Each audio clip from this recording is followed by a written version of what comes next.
Ladies and gentlemen, please remain upstanding for the legal seal.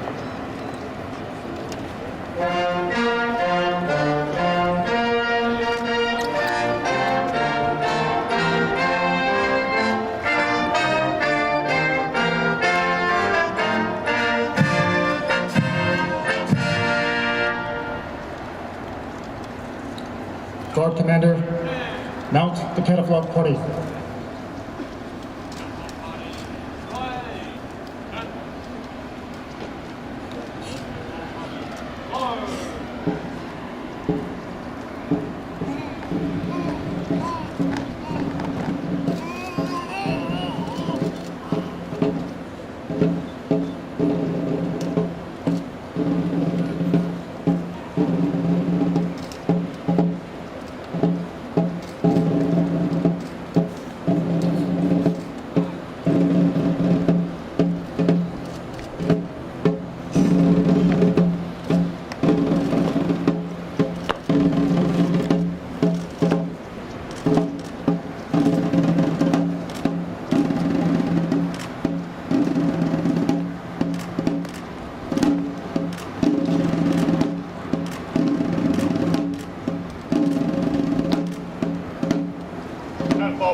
Catapult party, outwards, turn. Catapult party, rest on, up.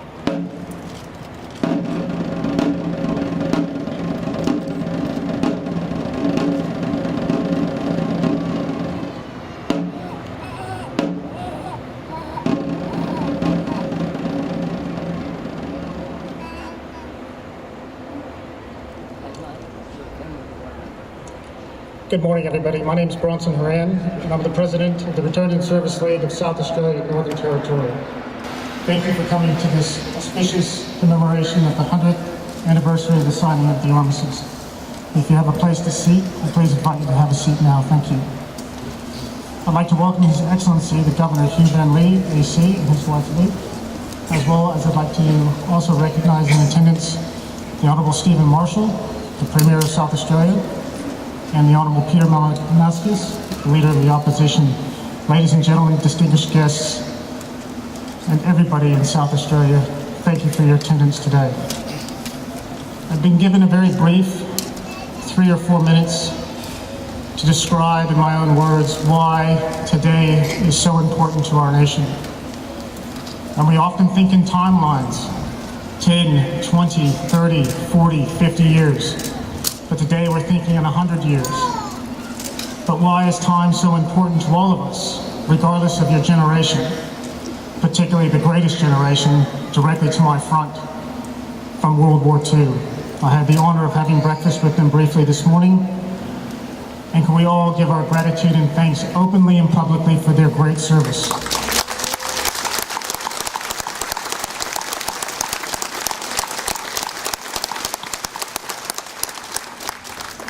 But now we go back to times. So why is time so important to me? Because it was 9 years, 11 months, and 16 days ago at 1:30 in the morning when somebody I will never forget and I will always remember was taken from me. Lieutenant Michael Fussell and myself were on a patrol in Afghanistan. Michael, a 23-year-old lieutenant, was directly behind me when he trod on an IED. That explosion that he triggered killed him instantly and wounded me. Now my wounds have recovered, the ones that you can see. But the ones you can't see, and the memories that I hold, that 9 years, 11 months, and 16 days ago will never fade from my memory. And that is why we as a nation are asked at this time of the year to remember them. And so I will never forget, and I will always remember Lieutenant Michael Fussell and that tragic day almost 10 years ago. And so as you go through the service today, think of all the 102,000 Australians that have given the ultimate sacrifice. I would now like to invite the chaplain to give a requiem.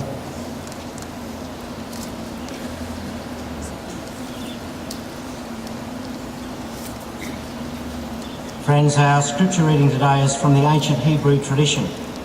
Its context is life experience and confidence in God to sustain and protect.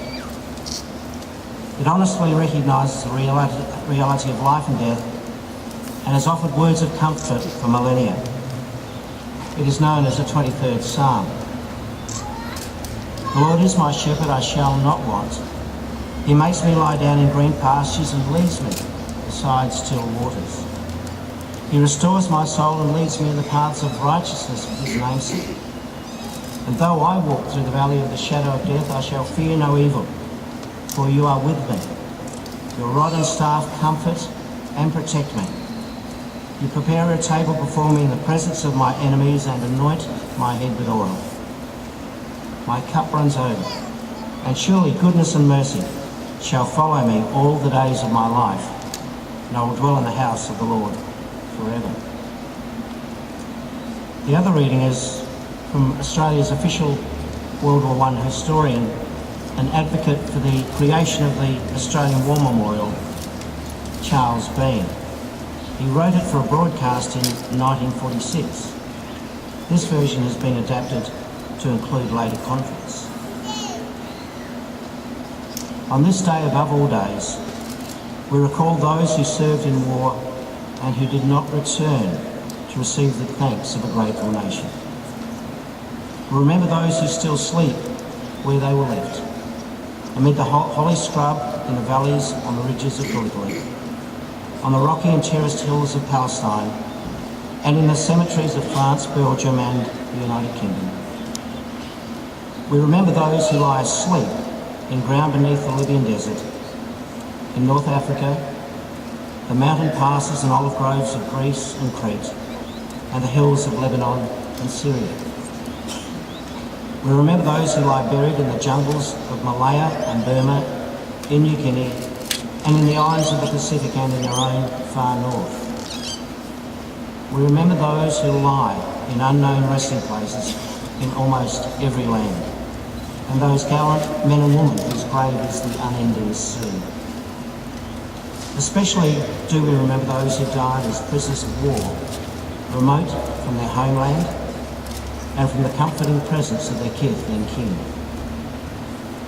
We think of those of our women's services who gave their lives on our own and in foreign lands and at sea, and those who proved to be in more than name the sisters of our fighting men.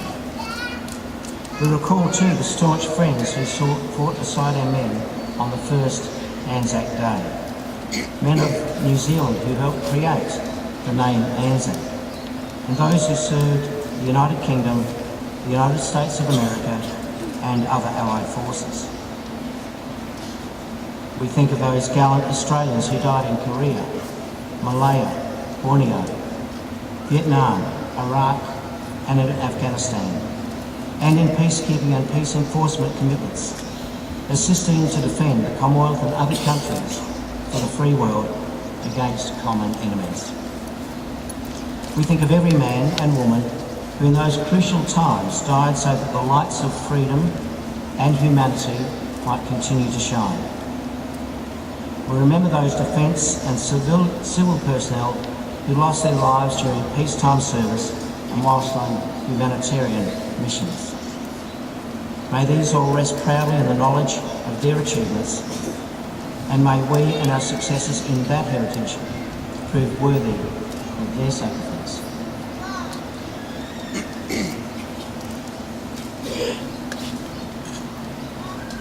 Thank you, Chaplain. I'd like now to begin the official wreath-laying ceremony. And as we go through this, if I could please just remind you that sometime between now and 11 o'clock, there'll be a flyover of some very significant aircraft and the dropping of around 5,000 paper copies. Firstly, may I have the honor of asking His Excellency Hugh Van Lee, AC, and Mrs. Lee to move forward and place the first wreath.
Premier, South Australia.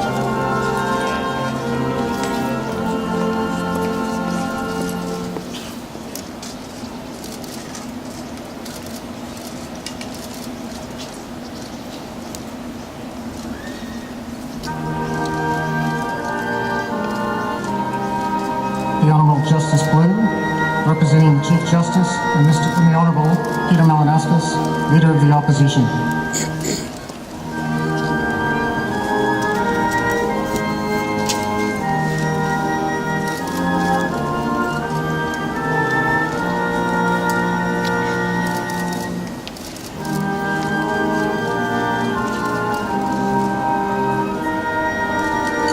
Representing the Prime Minister of Australia, Senator Simon Birmingham, and representing the Federal Opposition Leader, Senator Penny Wong.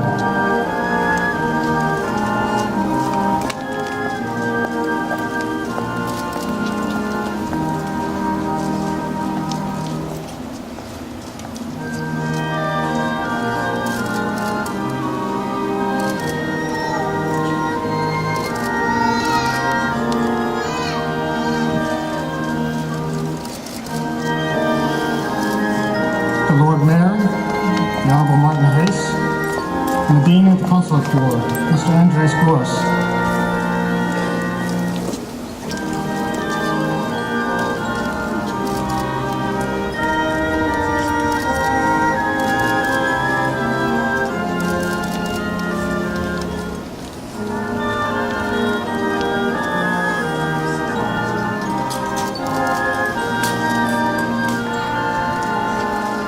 Our senior Australian Defence Force representatives, Captain Brendan Rogers, Brigadier Damien Cantwell, and Commander Andrew Burnett.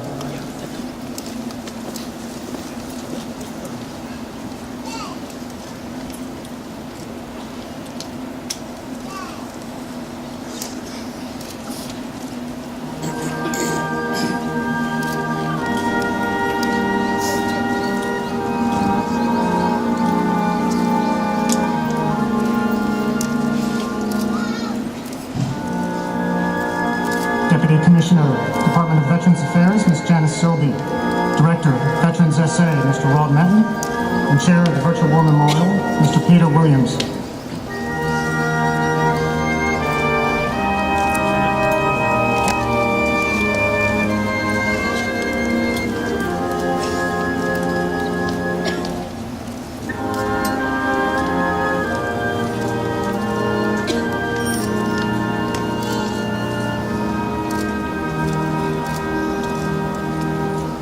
Representing the South Australian Police, Commissioner Grant Stevens.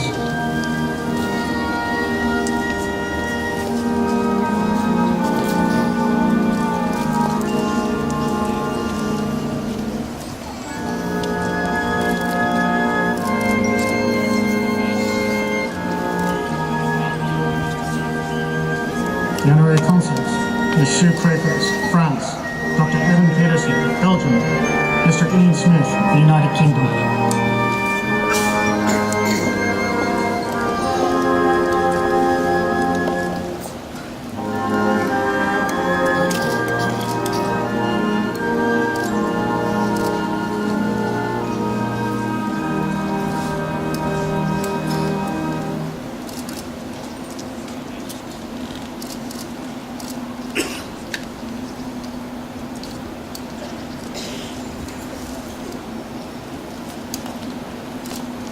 Representatives of the Naval Association, the Royal Australian Regiment Association, and the Royal Australian Air Force Association.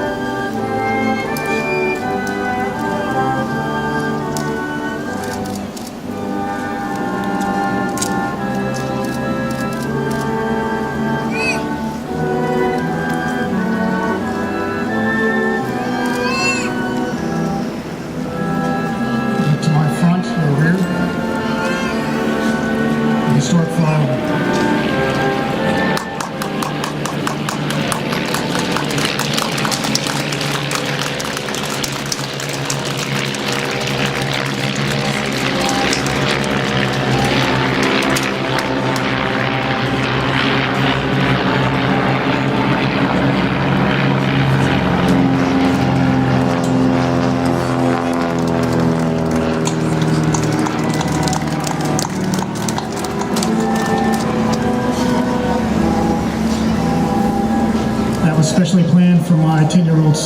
Chairman Haran. After the conclusion of the service, representatives of ex-service organizations, kindred and fraternal organizations, schools, and the public may place their tribute. Please consider placing tributes on the opposite side of the memorial. I'd like to call now Cheryl Cates, Vice President of the Returned and Service Slave of South Australia and Northern Territory, to recite the oath. Catapult party, attention!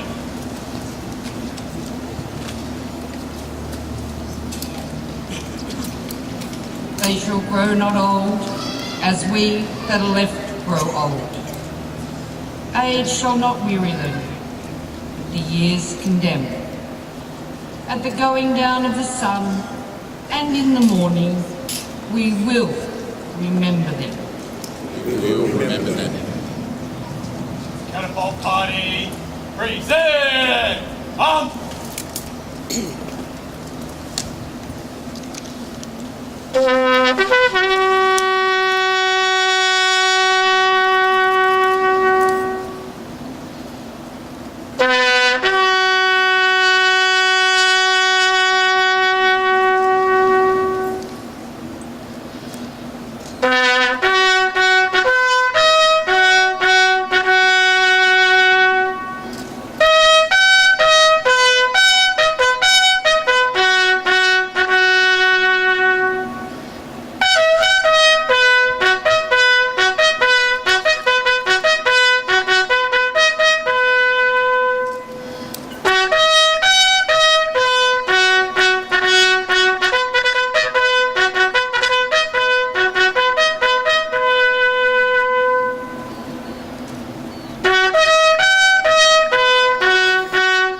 Catapult party, attention!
Lest we forget.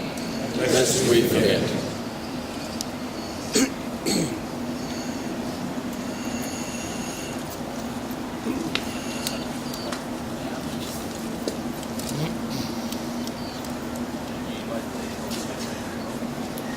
We now have a special presentation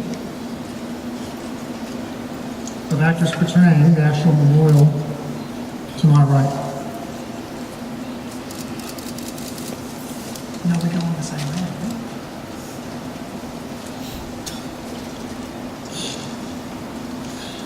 In August 1914, the clouds of war that had been looming suddenly burst. Ordinary men and women were called upon to make sacrifices, some the ultimate sacrifice,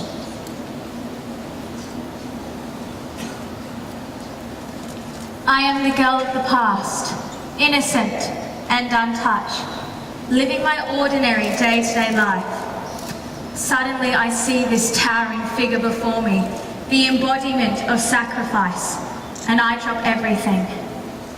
I am different now, confused and afraid. I have an overwhelming sense of loss, and yet I still feel hopeful. Now I see the student and the farmer beside me. We have been called, brought together for the sake of those to come. I am here for the women of the future who also have to make that great sacrifice. Bugger me. There I was, out ploughing my field, and suddenly this angel appears before me. Well, I straight dropped my plough. Hope it wasn't broken. Only fixed it the week before. But an angel. It wasn't even Sunday. I looked up at its crucifix-shaped sword and suddenly realised what this was all about. I knew I'd have to battle, just like my father before me, to work this land. I understood my battle would be harder because I'd be fighting for my own survival. Fighting so that future generations could continue to live off this land of ours. Well, the plough wasn't broken, but until I'd faced my battle, the ploughing would have to wait. What made me drop my studies there and then I couldn't tell you. I stared up at that forbidding apparition, the messenger of things to come. I saw it at the same time as the young woman, and at the same time as the farmer, and at the same time as the millions who prayed that something would be done. What I had to do, I wasn't sure. Uncertain times were ahead, but I knew that it was my duty to make those times certain again. That's why I and many others dropped what we were doing so that we could do our duty.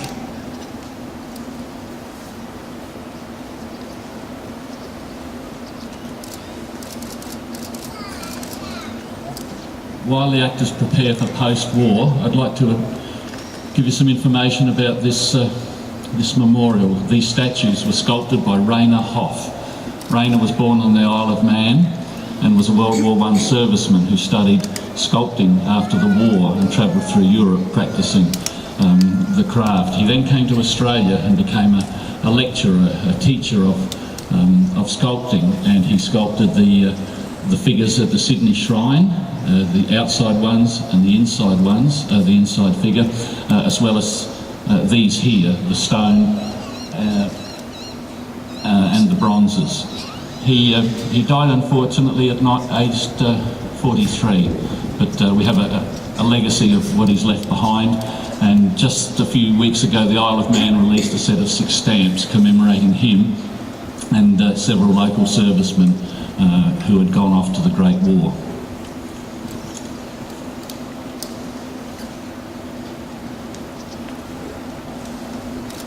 I endured 3 years of living hell.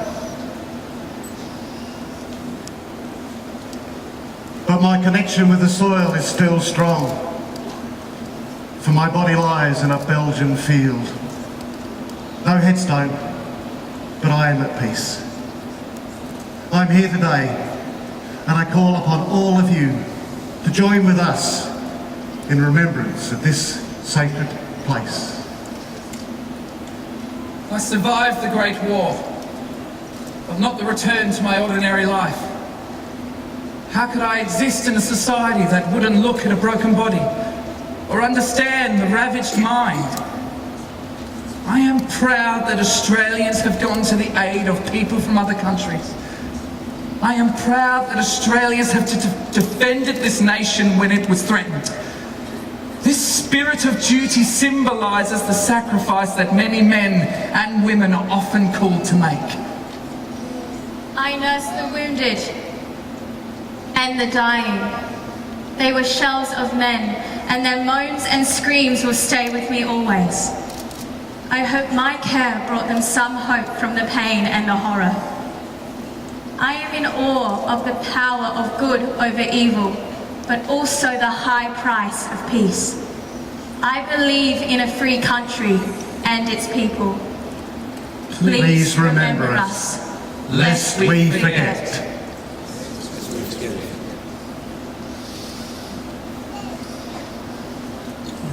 ask the chaplain to come forward to give us the benediction.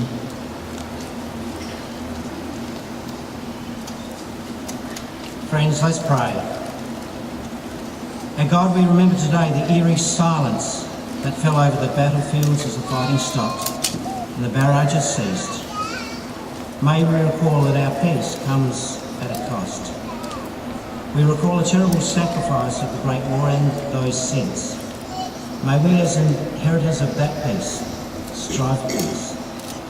Now, God, as we go from this place, may our remembering honour those who have gone before and paid the sacrifice in body and mind and the costs of their loved ones. May we step out in peace to enrich the lives of those we live with, and may your peace be our companion on our journey. Amen. Amen. Please be upstanding for the singing the Australian National Anthem. If you have headgear, take it off, please. Catapult party, present!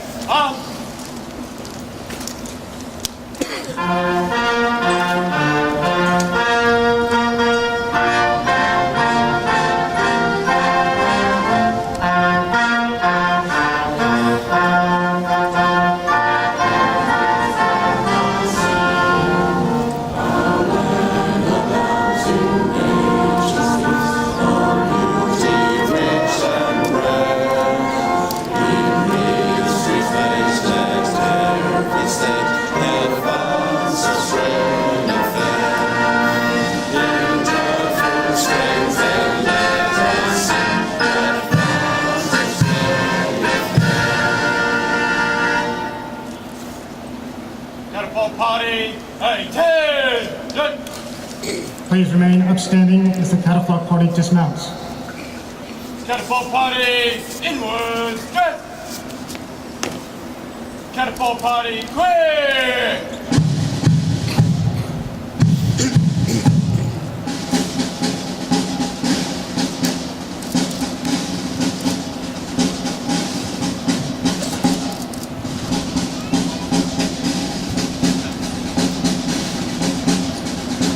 Please give the catafalque party a warm thank you.